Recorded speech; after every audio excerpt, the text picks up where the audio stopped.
സിപിഐയുടെ കോട്ടയിലാണ് ഇത്തരത്തിലെ സ്ഥാനാർത്ഥിത്വം കിട്ടിയിരുന്നത്. എത്രത്തോളമാണ് ആത്മവിശ്വാസം? ഞാനൊരു നിമിത്തം മാത്രമാണ്.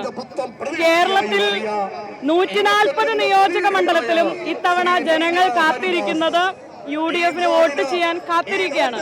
അവരൊരു ഭരണമാറ്റത്തിന് ആഗ്രഹിച്ചു നിൽക്കുകയാണ്. ഞാൻ നിമിത്തമായിട്ട് UDF വേണ്ടി, കോൺഗ്രസിന് വേണ്ടി സ്ഥാനാർത്ഥിയായിട്ട് വരുമ്പോൾ ആ ജനങ്ങളെല്ലാം കൂടെ നിൽക്കും ഒരു മാറ്റത്തിന് വേണ്ടി. കേരളത്തിൽ നിന്ന് തെരഞ്ഞെടുക്കപ്പെട്ട രണ്ടാമത്തെ ദളിത് വനിതാ MP അടക്കമുള്ള പദവികളുണ്ട്. പാട്ടും പാടിയാണ് ജയിച്ചതെന്ന പരാതികളൊക്കെ ഉണ്ട്. ചിറയൻകീഴ് എങ്ങനെയാണ് പാട്ടും പാടി കാരണം കഴിഞ്ഞ ഒരു 5 വർഷക്കാലം ആലത്തൂരിലെ ജനപ്രതിനിധിയായിട്ടും അതിനുശേഷം ആലത്തൂരിൽ തന്നെ താമസിച്ച് ആ ജനങ്ങളോടൊപ്പം ജീവിക്കുന്നതിനിടയിലാണ് ഇത്തരം ഒരു ചുമതല പാർട്ടി ഏൽപ്പിക്കുന്നത്. ഞാൻ നേരത്തെ പറഞ്ഞ പോലെ തന്നെ അതൊരു നിമിത്തമാണ്. ഈ ഒരു ചിറയൻകീഴിന്റെ മാറ്റം ജനങ്ങൾ ആഗ്രഹിക്കുന്നു.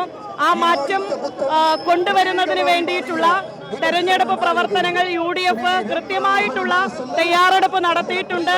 ആ സ്ട്രാറ്റജിയിൽ ഒറ്റക്കെട്ടായി നിന്നുകൊണ്ട് ഇത്തവണ ചിറയൻകീഴ് ഐക്യജനാധിപത്യ മുന്നണിയുടെ കൈകളിലെത്തും.